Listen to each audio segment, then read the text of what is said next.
Presidente, me filma aí. O nosso aniversariante aqui. Opa, boa noite. Eu sou o aniversariante. Agora tira essa câmera da minha frente.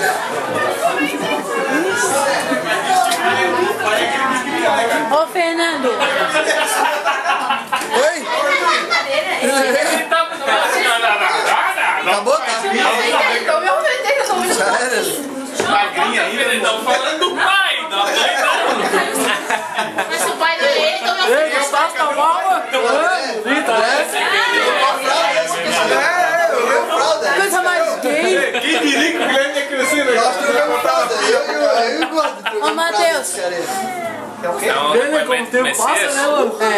Messias, para de me trair que eu te amo, tá bom? A noite é nós, mano. Vamos dormir juntinho hoje? Com cerveja. Tá gravando? Pra gravar? Declaração pro Messias? Messias, eu te amo. Sabe que tudo que houve de nós vai ficar marcado para sempre. Por que o Messias fica ficando voleibol? Ele fala assim, ele fala assim, Para de me trair com o Cassiano. sabe que eu te amo, Foi porque aniversário do Fernando? para de me gravar. Foi em outubro? Não foi. Foi aniversário de alguém, cara. Não, era o meu aniversário. Tá filmando? Era o meu aniversário e ele tinha ligado pra mim. Você tava aqui, pô? Claro. Ô, Paixão. Nós escrito com a tua irmã é 8 do 8 e tu é 10 do 10. Dá mais os Convidados, dá uma Faz um tour aí. Dei errada. Sim, é.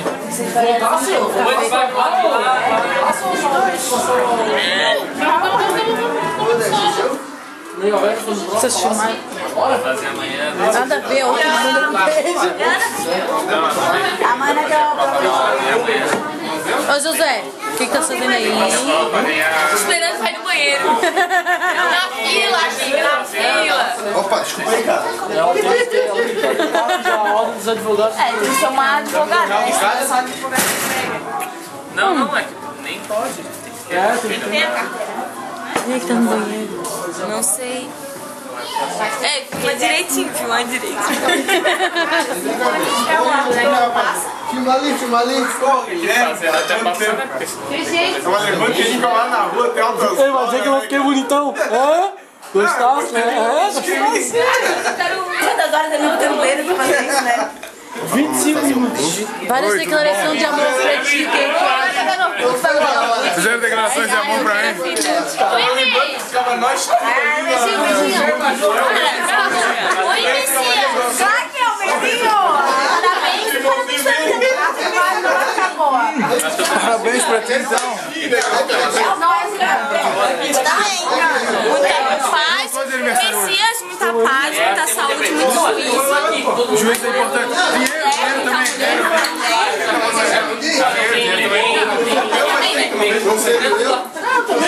Oi, bom câmera.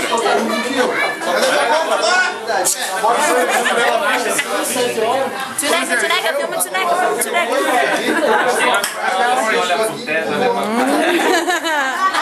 Te anima, não pode! Você tá fugindo! Tua mãe tá aí. Ó, vai dar um close de pau! Tua mãe tá aí. Combina com com certeza, porque apresentação de vocês antes, bem-vindo pra cá pra apresentar os trabalhinhos e tal, deu cara pra você